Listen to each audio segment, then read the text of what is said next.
할렐루야. 오늘 여러분과 함께 나눌 말씀은 누가복음 15장 11절에서 24절까지의 말씀입니다. 누가복음 15장 11절에서 24절까지의 말씀입니다. 누가복음 15장 11절에서 24절.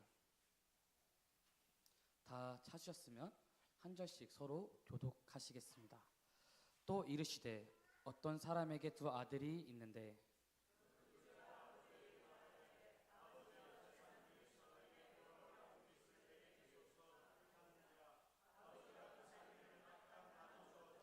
그 후 며칠이 안 되어 둘째 아들이 재물을 다 모아 가지고 먼 나라에 가 거기서 헐랑방탕하여 그 재산을 낭비하더니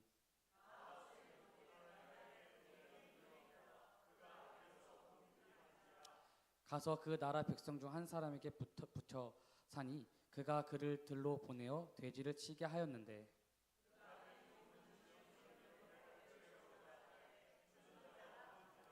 이에 스스로 돌이켜 이르되 내 아버지에게는 양식이 풍족한 품꾼이 얼마나 많은가. 나는 여기서 줄여 죽는구나.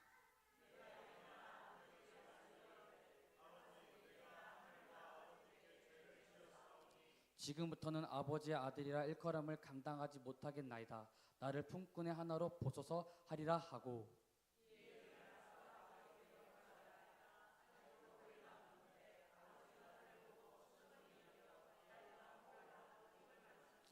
아들이 이르되 아버지 내가 하늘과 아버지께 죄를 지었사오니 지금부터는 아버지의 아들이라 일컬음을 감당하지 못하겠나이다 하나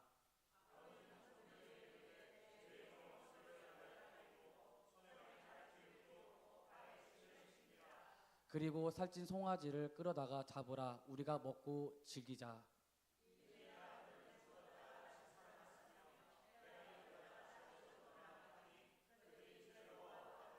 아멘. 오늘은 우리가 아버지께 드릴 선물, 아버지께서 원하시는 선물이라는 제목으로 함께 말씀을 나누길 원합니다. 여러분 모두 어버이날 잘 보내셨습니까? 네, 어버이날 어떻게 가족들과 시간을 보내셨습니까? 네, 맛있는 것도 드셨을 것이고, 네, 좋은 시간을 보내셨을 것 같습니다. 저는 제가 어렸을 때는 부모님에게 편지를 쓰고 또 카네이션을 달아드렸던 기억이 납니다. 하지만 성인이 된 지금은 새로운 환경과 각자에게 주어진 삶으로 인해서 찾아뵙지 못하고 안부 전화와 용돈을 보내드리면서 이번 어버이날을 지내게 됐습니다. 제가 한번 이렇게 어버이날 이렇게 부모님과 연락하면서 궁금했습니다. 과연 지금 우리 부모님들은 뭘 가장 원하실까? 어버이날 선물로. 제가 한번 찾아봤는데 1위가 바로 용돈이었습니다. 돈. 그 이유가 바로 실용적이기 때문에 돈이 있으면은 선물을 받아도 이제 마음에 안 드는 선물일 수도 있잖아요. 그래서 용돈을 받으면은 그 돈으로 자기가 원하는 본인이 원하는 것 살 수 있으니까 1위가 용돈이었습니다. 2위가 바로 일반 선물이었습니다. 약간 옷, 가방, 약간 목도리, 스카프 같은 그런 것들을 선호하신다고 했습니다. 3위가 건강식품이더라고요. 홍삼, 인삼, 다양한 건강식품이 있겠죠. 4위가 여행이었습니다. 여행은 지금 저도 좀 피곤해서 잘 가기 싫은데 참 여행이 4위가 되었고 5위가 카네이션이었습니다. 카네이션. 근데 웃긴 거는 옆에 기타 소수. 카네이션은 참 많은 분들이 원치 않으시는 하지만 그 의미는 정말 많이 담겨 있는 선물입니다. 정말 이 많은 것들이 이렇게 있었는데 저는 제 부모님이랑 통화할 때 저는 어떤 마음을 느꼈냐면은 부모님이 원하시는 거는 다른 것이 아니라 자식의 사랑, 관심이구나 라는 것을 저는 느꼈습니다. 그 이유가 제가 부모님에게, 어머니에게, 아버지 전했을 때 목소리가 되게 반거했습니다. 그러면서 제가 이렇게 찾아뵙지 못해서 죄송합니다. 그리고 용돈 보내드립니다 했을 때 괜찮다 하면서 오히려 저를 더 걱정해 주시는 모습이 있었습니다. 부모님들에게는 선물이 중요한 게 아니더라고요. 자식의 사랑과 관심, 돌봄. 우리 오늘 1부 예배 때 들었던 돌봄이 부모님들이 가장 원하는 선물이었던 것 같습니다. 여기서 한 번 더 생각을 하게 됐습니다. 과연 우리 하나님 아버지께서는 우리에게 무엇을 원하실까요? 우리가 하나님 아버지께 무엇을 드리면 좋을까라는 생각을 한번 해봤습니다. 여러분들이 한번 고민해봤으면 좋겠습니다. 뭘 드리면 우리 하나님이 기뻐하실까요? 찬양, 예배. 역시 우리 동서교회 성도 여러분들은 정답을 알고 계십니다. 하지만 몇몇의 사람들은 이렇게 생각할 수 있습니다. 돈, 헌금. 하나님께 헌금을 드리면은 기뻐할 거야. 하지만 이 세상의 모든 금과 모든 것들은 다 하나님의 것입니다. 하나님이 그것으로 만족하시지 않으실 것 같습니다. 그리고 하나님께서 건강식품, 의류를 원하실까요? 또 그거를 원치는 않으실 겁니다. 하나님은 정말 강하시고 건강하시기 때문에 그런 건강식품이 필요 없으실 겁니다. 그러면은 여행권, 하나님께서 여행권을 원하실까요? 아니죠. 우리 하나님은 모든 곳곳에 계시죠. 중국에도 계시고 일본에도 계시고 저기 이집트에도 계시고 이스라엘 팔레스타인에도 계십니다. 여행권 우리 하나님께는 필요가 없는 선물입니다. 그래서 우리가 결론이 뭐냐면 이 세상의 방법으로는 하나님께 드릴 것이 없습니다. 하나님께 드릴 방법을 우리가 찾을 수 없습니다. 하지만 방금 우리 동서교회 우리 성도 여러분이 말씀하셨습니다. 여러분께서는 이미 하나님께서 원하시는 선물을 드리고 계셨고 지금도 드리고 계시며 앞으로도 드리실 겁니다. 그래서 우리가 다시 한번 다른 방향으로 한번 주님 앞에 나아갔으면 좋겠습니다. 과연 우리가 하나님께 드리는 거 말고 하나님께서 우리에게 어떤 선물을 원하실까? 하나님께서 우리가 어떤 걸 원하실까라는 방향으로 우리가 다시 한번 오늘 읽은 말씀을 봤으면 좋겠습니다. 첫 번째로 우리가 아버지께 드릴 선물은 바로 하나님의 사랑을 기억하고 깨닫는 것입니다. 하나님의 사랑을 기억하고 깨닫는 것. 오늘 말씀은 돌아온 탕자의 이야기입니다. 이 말씀의 전체적인 흐름은 예수님께서 예수님 말씀을 듣기 위해 모인 사람들에게 하나님께서 잃어버린 하나님의 자녀 한 명이 돌아온 기쁨이 얼마나 큰 기쁨인지에 대한 비유를 설명하시면서 오늘 저희가 함께 나눈 탕자의 비유를 설명하셨습니다. 여기에는 한 아버지와 두 아들이 나옵니다. 첫째 아들은 열심히 아버지를 도와 일하고 있고 둘째 아들이 문제입니다. 둘째가 문제입니다. 둘째 아들이 아버지께 말합니다. 누가복음 15장 12절 제가 읽도록 하겠습니다. 그 둘째가 아버지에게 말하되 아버지여 재산 중에서 내게 돌아올 분깃을 내게 주소서 하는지라. 아버지가 그 살림을 각각 나눠 주었더니 둘째 아들이 아버지께 말을 합니다. 내게 돌아올 분깃을 주십시오. 여기 헬라어 언어를 살펴보면 아버지께서 그 둘째 아들에게 준 것은 단순한 돈이 아닙니다. 비오스라는 헬라어 원어의 단어인데 삶 그 자체라는 뜻입니다. 당시 유대 사회에서 유산은 아버지가 사망한 후에 상속되는 것이 원칙이었습니다. 아버지가 시퍼렇게 살아 계시는데 유산을 미리 달라고 말하는 둘째 아들의 말은 당시 문화적 맥락으로 봤을 때 저는 아버지가 빨리 죽으셨으면 좋겠습니다. 혹은 이제 제게 아버지는 죽은 사람과 마찬가지입니다. 그렇기 때문에 내 몫만 챙겨 떠나겠습니다. 라는 극도의 불효이자 폐륜적인 요구였습니다.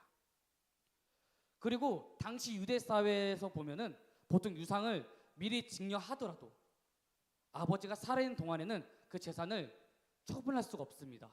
수익금만 가질 수 있습니다. 하지만 본문에서는 아버지는 아들에게 그것을 팔아 먼 나라로 떠날 수 있게끔 처분권까지 완전히 넘겨준 것으로 보입니다. 정리하자면 둘째 아들은 돈을 요구한 게 아닙니다. 가족과 모든 관계를 끊겠다는 단절을 선언한 것입니다. 아버지는 자신의 생명을 깎아 그 요구를 들어준 것입니다. 하지만 그 결과가 여러분 어땠을까요? 그 둘째 아들은 그 나라에 가서 돈을 탕진했습니다. 술과 여자로 돈을 탕진했고 나쁜 친구들과 사귀면서 아버지가 자신의 생명을 깎으면서까지 준 그 돈을 다 쓰고 말았습니다. 결국 둘째 아들은 길거리 쫓겨나게 되었습니다. 더 비참한 상황은 그 돈이 많았을 때 둘째 아들에게는 정말 많은 친구들이 있었을 겁니다. 하지만 그 친구를 도와주는 그 아들을 도와주는 친구는 그 곁에 단 한 명도 남아있지 않았습니다. 그 아들을 받아준 것은 딱 단 한 곳밖에 없었습니다. 돼지 농장, 돼지 목장밖에 없었습니다. 지금도 유대교와 또 제가 있었던 튀르키예, 이집트에서 돼지를 불경한 동물로 대하고 있습니다. 제가 있었던 그 터키, 튀르키예나 이집트에서 가장 심한 욕 중 하나가 돼지 같은 놈아. 이 돼지 같은 놈아라는 말이 되게 심한 욕이었습니다. 여기서는 돼지 같은 놈아 하면은 뭐 복스럽고 아 우리 아기 돼지 잘 먹네라고들 이렇게 농담을 많이 하시지만 제가 있던 그 이슬람권에서는 돼지 같은 놈아라고 얘기하는 것은 정말 심한 욕이었습니다. 그 둘째 아들은 그런 돼지 같은 삶을 살게 되었습니다. 돼지 우리에서. 그곳에는 더 비참했습니다. 왜냐하면 먹을 것이 없었기 때문입니다. 거기는 먹을 것이 없어서 그 아들이 돼지가 먹는 쥐의 열매를 몰래 먹으면서 배를 채우고 있었습니다. 그런 고통의 날이 계속되었을 때 둘째 아들이 깨달았습니다. 누가복음 15장 17절 19절 말씀입니다. 17절 19절 말씀 제가 읽도록 하겠습니다. 이에 스스로 돌이켜 이르되 내 아버지에게는 양식이 풍족한 품꾼이 얼마나 많은가. 나는 여기서 줄여 죽는구나. 내가 일어나 아버지께로 가서 이르기를 아버지 내가 하늘과 아버지께 죄를 지었사오니 지금부터는 아버지의 아들이라 일컬음을 감당하지 못하겠나이다. 나를 품꾼의 하나로 보소서 하리라 하고. 아버지 집에는 정말 양식이 많은데 그곳에 있는 일꾼은 나보다 풍족해서 잘 먹고 잘 사고 있는데 내가 정말 죄를 지었구나. 내가 잘못했구나. 둘째 아들은 그 돼지 우리 속 아래서 스스로를 돌이켜 회개하고 자신의 잘못을 깨닫게 되었습니다. 사랑하는 성도 여러분, 하나님께서는 이 말씀을 통해 여러분들이 고난을 받아야 된다라고 말씀하시는 게 아닙니다. 여러분들이 둘째 아들처럼 하나님 앞에 죄를 지었다라고 정죄하시는 것이 아닙니다. 하나님은 우리가 하나님의 사랑을 기억해야 한다. 기억해라 라고 지금 말씀 통해서 우리에게 말하고 계신 겁니다. 그분의 은혜를 기억하고 우리가 우리의 죄로 인하여 하나님과 멀어지고 있다면 그것을 깨달아 다시 한번 하나님께로 돌아가야겠다라는 고백을, 그 마음을 우리 하나님께서는 지금 듣기를 원하시는 것입니다. 두 번째로 하나님께서 우리에게 원하시는 것이 있다면 우리가 하나님께로 돌아가는 것입니다. 둘째 아들은 자신의 죄를 깨닫고 아버지께로 돌아갑니다. 둘째 아들은 고민하지 않고 아버지께로 돌아갑니다. 어떤 마음으로 돌아갔냐면 내가 아버지의 집의 종이 되겠다. 우리 아들이 자식이 있는 우리 성도님들은 이 고백이 얼마나 마음을 아프게 하는 고백인지 아실 겁니다. 그런 마음으로 우리 둘째 아들은 아버지께로 돌아갑니다. 그 돌아가는 길이 얼마나 두렵고 떨렸는지 모를 겁니다. 아버지께서 나를 안 받아주시면 어떡하지? 아버지께서 날 용서해 주실까? 이런 생각으로 둘째 아들은 발걸음이 엄청 무거웠을 겁니다. 종들 시켜서 나를 매질하고 내쫓으면 어떡하지? 하지만 아버지의 행동은 아들의 생각과 정반대였습니다. 누가복음 15장 20절 말씀입니다. 이에 일어나서 아버지께로 돌아가니라. 아직도 거리가 먼데 아버지가 그를 보고 시근히 여겨 달려가 목을 안고 입을 맞추니. 아멘. 사진 보여주시겠습니까?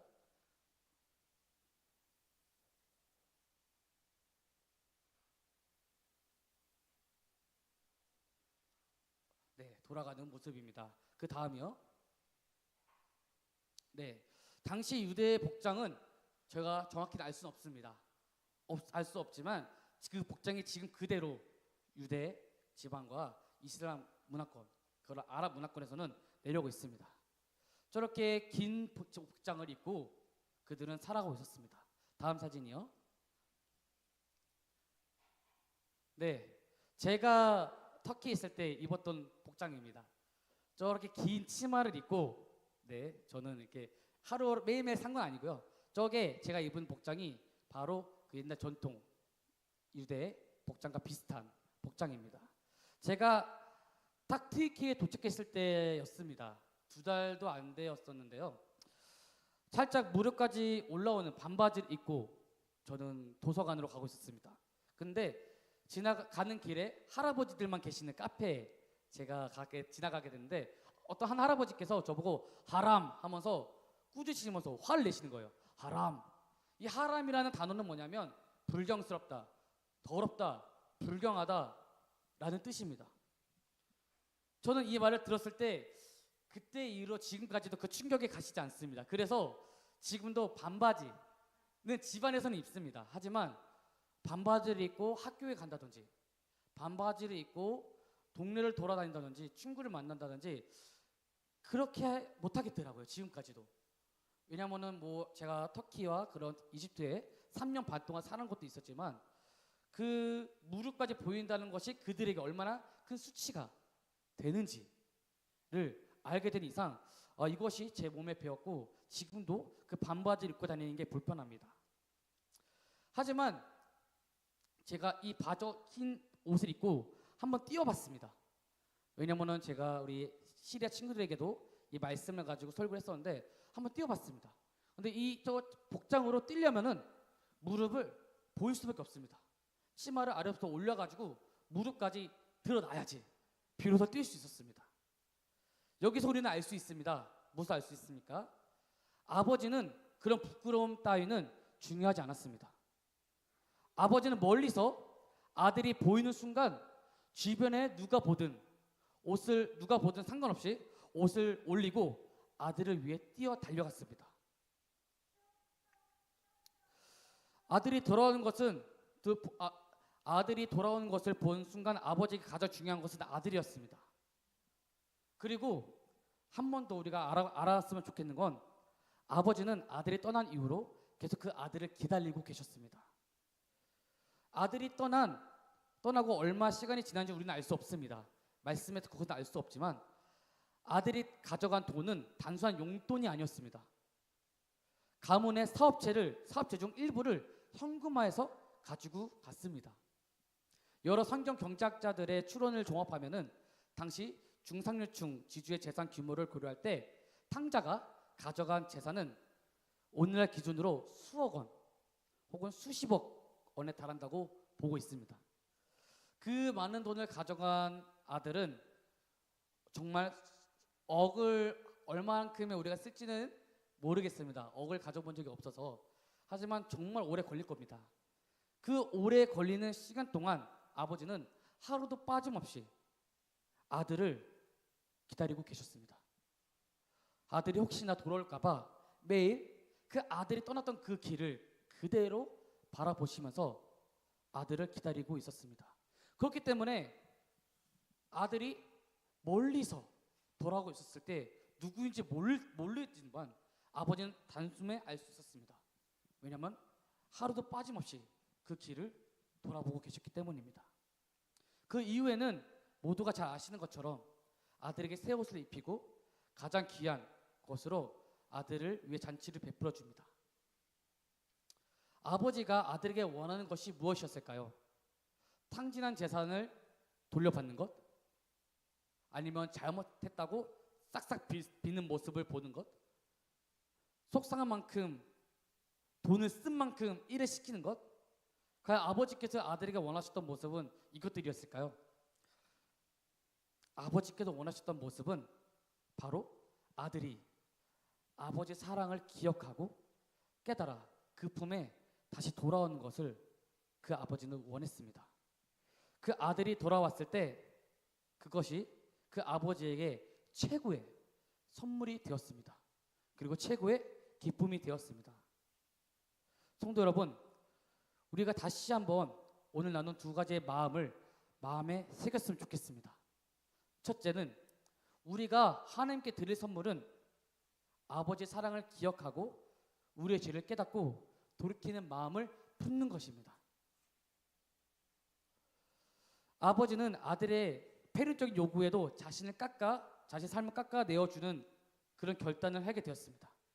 우리가 그 은혜의 무게와 사랑을 다시 한번 깨달을 때 우리는 다시 하나님 아버지의 사랑을 기억하고 아버지께 돌아가는 결심을 우리는 하게 될 것입니다.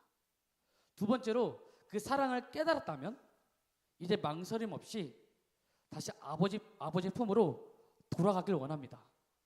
둘째 아들이 돼지 우리에서 일어나 아버지께로 발걸음을 옮겼을 때 아버지는 이미 무릎을 드러내며 아들에게 달려가고 계셨습니다. 내가 감히 갈 수 있을까? 내가 감히 아버지 앞에 나아갈 수 있을까라는 고민은 사치일 뿐입니다. 아버지는 이미 우리의 수치를 덮어줄 제일 좋은 옷을 들고 기다리고 계십니다. 우리가 다시 한번 하나님 아버지께 드릴 선물이 무엇이 있을까를 고민했을 때 우리의 마음을 아버지께 드리길 원합니다. 그리고 아버지께서 우리가 원하시는 건 어떠한 우리의 노력과 우리의 그런 율법적인 것이 아닌 단순히 아버지가 둘째가 아버지께 돌아왔을 때 그 아버지가 그 아들에게 바랬던 단 한 가지 돌아오는 것 최고의 선물이었던 것처럼 우리가 그 아버지께로 돌아가는 그것을 우리가 하나님께 오늘 이 시간 선물로 드리기를 원합니다. 우리가 어버이 주일을 맞이했을 때 오늘 돌아가서 우리가 다시 한번 하나님 앞에 우리의 마음을 드리는 시간을 가졌으면 좋겠고 우리가 주님께 드릴 선물로 하나님 아버지께 돌아가는 것을 우리가 생각하며 그것을 선물로 드리는 오늘이 되었으면 좋겠습니다. 이 시간 함께 찬양했으면 좋겠습니다.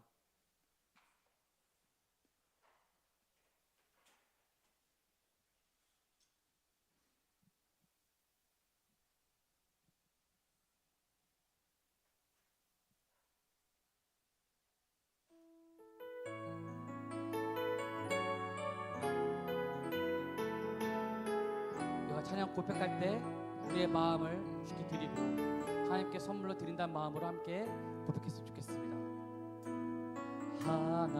하나님의 사랑을 사모하는 자 하나님의 평안을 바라보는 자 너의 모든 것 창조하신 우리 주님이 너를 얼마나 사랑하시는지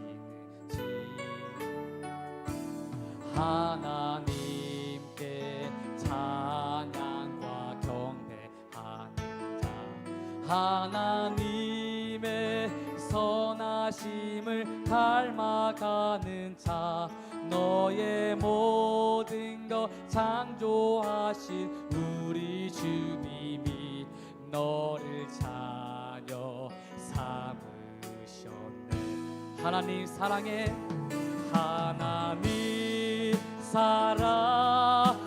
눈으로 너를 어느 때나 바라보시고 하나님 인자한 귀로서 언제나 너에게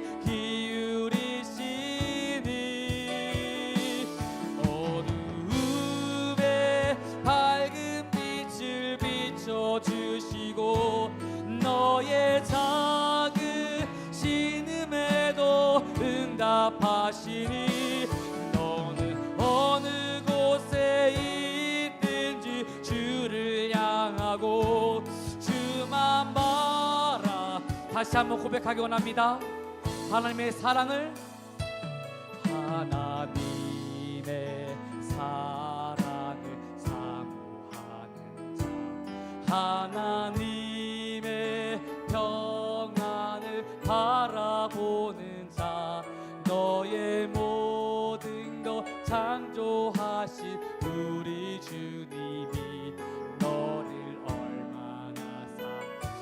우리를 사랑하십니다. 하나님께 찬양과 경배. 아멘. 하나님의 선하심을 닮아가는 자, 너의 모든 것 창조하신 우리 주님이 너를 자녀 삼으셨. 아멘. 하나님 사랑의 눈으로 너를 어느 때나 바라보시고, 하나님 인자 한 귀로서 언제나 너에게 기울이시니, 어두움에 밝은 빛을 비춰주시고, 너의 작은 신음에도 응답하시니, 너는 어느 곳에 있든지 주를 향하고 주만 바라볼지라. 하나님 사랑해. 하나님 사랑. 하나님이 우리를 사랑의 눈으로 바라보고 계십니다. 우리를 어느 때나 하나님이 바라보고 계십니다. 우리가 그것을 기억하길 원합니다. 우리가 다시 한번 주 앞에 나가길 원합니다. 인자한 귀로서 언제나 너에게 기울이시니, 어둠에 밝은 빛을 비춰주시고, 너의 작은 신음에도 응답하시니, 너는 어느 곳에 있든지 주를 향하고 주만 바라. 우리 시간 함께 기도하길 원합니다. 주님, 우리가 주님의 자녀임을 잊지 않기를 원합니다. 주님, 우리가 주 앞에 범죄하여 주님을 떠났지만 다시 그 첫사랑과 구원의 은혜를 기억하길 원합니다. 주님, 우리에게 그 은혜를 다시 한번 기억하게 하여 주시옵소서. 우리의 발걸음을 다시 돌려 아버지 품에 돌아가게 하여 주시옵소서. 주님 안에 평안을 누리며 구원의 단체에 다시 참여하게 하여 주시옵소서. 함께 주여 외치고 기도하시겠습니다. 아버지, 우리가 다시 한번 기억하길 원합니다. 아버지, 우리가 주께 드릴 것이 없습니다. 우리의 마음을 드리길 원합니다. 우리가 주께 돌아간 그것으로 말미암아 다시 한번 아버지를 예배하고 아버지를 사랑하고 아버지를 기억하는 것으로 말미암아 우리가 아버지께 여보해 주의 선물을 드리길 원합니다. 아버지, 우리를 받아주시고 우리 예배를 이끌어 주시옵소서. 아버지, 주께 돌아가신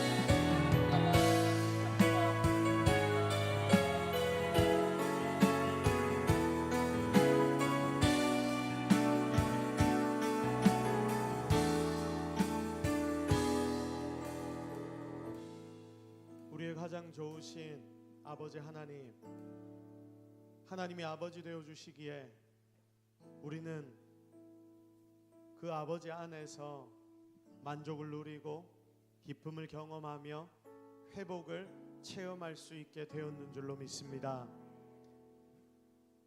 우리가 죄인 되었을 때부터 이미 하나님 우리를 너무나 사랑하셔서 영원한 죽음에서 구원해 주시고, 이제 너희는 내 아들이다 내 딸이다 말씀하여 주시기에 그 하나님 앞에 우리가 나아갈 수 있게 되었습니다. 그 은혜 놓치지 않고 살아가게 하시고, 때로는 우리가 하나님 아버지의 아들 딸에 합당하지 못하게 살아간다 하더라도 하나님이 우리에게 원하시는 것이 속히 돌이키고 회복하여 하나님 앞으로 돌아오는 것임을 오늘 우리에게 말씀하여 주셨사오니, 매 순간 주께로 돌아갈 수 있는 그런 우리 모든 하나님의 자녀들 되게 하여 주옵소서. 혹시 하나님과 우리 사이의 관계가 멀어지고 끊어져 있는 자들이 이곳에 있습니까? 하나님 다시금 회복의 은혜를 다하여 주시고 주님 앞으로 나아갈 때 완전한 은혜를 허락하여 주옵소서. 주께 모든 것 다 맡겨드리오며 예수 그리스도의 이름으로 기도드립니다. 아멘.